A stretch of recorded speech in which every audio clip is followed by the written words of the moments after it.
నమస్కారం, city news కి స్వాగతం. భద్రాద్రి కొత్తగూడెం జిల్లా ఇల్లెందుపాడులో గల నజరేతు ప్రార్థనా మందిరంలో పాస్టర్ సకినాల డేవిడ్ రాజు జయ ఆధ్వర్యంలో ఘనంగా ఈస్టర్ వేడుకలు జరిపారు. ఈరోజు యేసు మరణాన్ని ఓడించి సమాధి నుండి లేచిన రోజు అని, ఈరోజు ఈస్టర్ పండుగను ప్రపంచమంతటా జరుపుకుంటారని, యేసు ప్రభువు అందరినీ చల్లగా చూడాలని, అందరూ సుఖశాంతులతో వర్ధిల్లాలని ప్రత్యేక ప్రార్థనలు నిర్వహించారు. ఈ కార్యక్రమంలో యోబు, మార్తమ్మ, అనిల్ కుమార్, సురేష్, కేరి, దిలీప్, ధర్మరాజు, అరుణ, సుజాత, విజయ, ప్రశాంత్, సుశీల తదితరులు పాల్గొన్నారు. నేర్చుకొనుటకు నీ యొద్ద యేసు కూర్చుండి విందునయ్యా, నేర్చుకొనుటకు నీ యొద్ద యేసు కూర్చుండి విందునయ్యా,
దేవుని వాళ్ళారా, నజరేతు ప్రార్థనా మందిరం ఇల్లెందులపాడులో నిర్మించి గత కొన్ని సంవత్సరాల నుంచి సువార్త సేవ పరిచయం చేస్తా ఉన్నాం.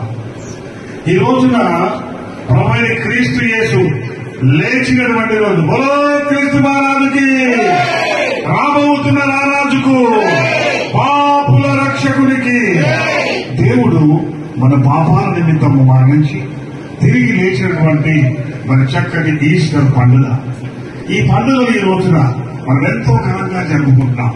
ఈ పునరుద్ధార ఈస్టర్ మనకు నేర్పిస్తా ఉంది ఏంటో తెలుసా?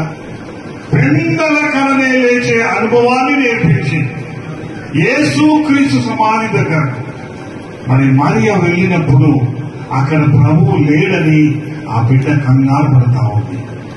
ఈ పెండల కల లేచే అనుభవం మనకు రావాలని ఆత్మీయంగా దేవుడు ఈ లేఖన భాగముల ద్వారా తెలియజేస్తా ఉన్నారు. మన పాపము అనుమానమనే బీజం నీ గుండెల్లోని హృదయంలో నాటడానికి వీలు లేదని ప్రభువైన యేసు క్రీస్తు సెలవిస్తున్నాడు. ఈ రోజు ఈ ఈస్టర్ పండుగ శుభవేళ ఒక నిబంధన చేద్దాం, ఒక ఉడబడిక చేద్దాం. అదేంటో తెలుసా? దేవా, నీవు నా కొరకు మరణించావు కదా, నీవు నా కొరకు తిరిగి లేచావు కదా, ఈ రోజు నుంచి నీ కృపలో నీ ప్రార్థనలో నమ్మకస్తునిగా ఉంటాను. దేవునికి స్తోత్రం. అలాంటి కృప దేవుడు మన సంఘానికి నజరేతు ప్రార్థన మందిరానికి ఇవ్వాలని కోరుతూ దేవుని సంఘం దేవుని స్తుతిద్దాం. ఆయన మన కొరకు లేచాడు. ఆయన మన కొరకు ఈ రోజున తిరిగి దర్శనమిచ్చి ఎంతో మందికి ఆనందపరిచాడు. దేవుడికి స్తోత్రం. హల్లెలూయా. రాబోతున్న రారాజుకు జై, పాపుల రక్షకునికి క్రీస్తు మహారాజుకు, క్రీస్తు మహారాజుకు, రాబోతున్న రారాజుకు, పాపుల రక్షకునికి. Thank you. మరిన్ని అప్డేట్స్ తో మళ్ళీ కలుద్దాం. అంతవరకు సెలవు. నమస్కారం.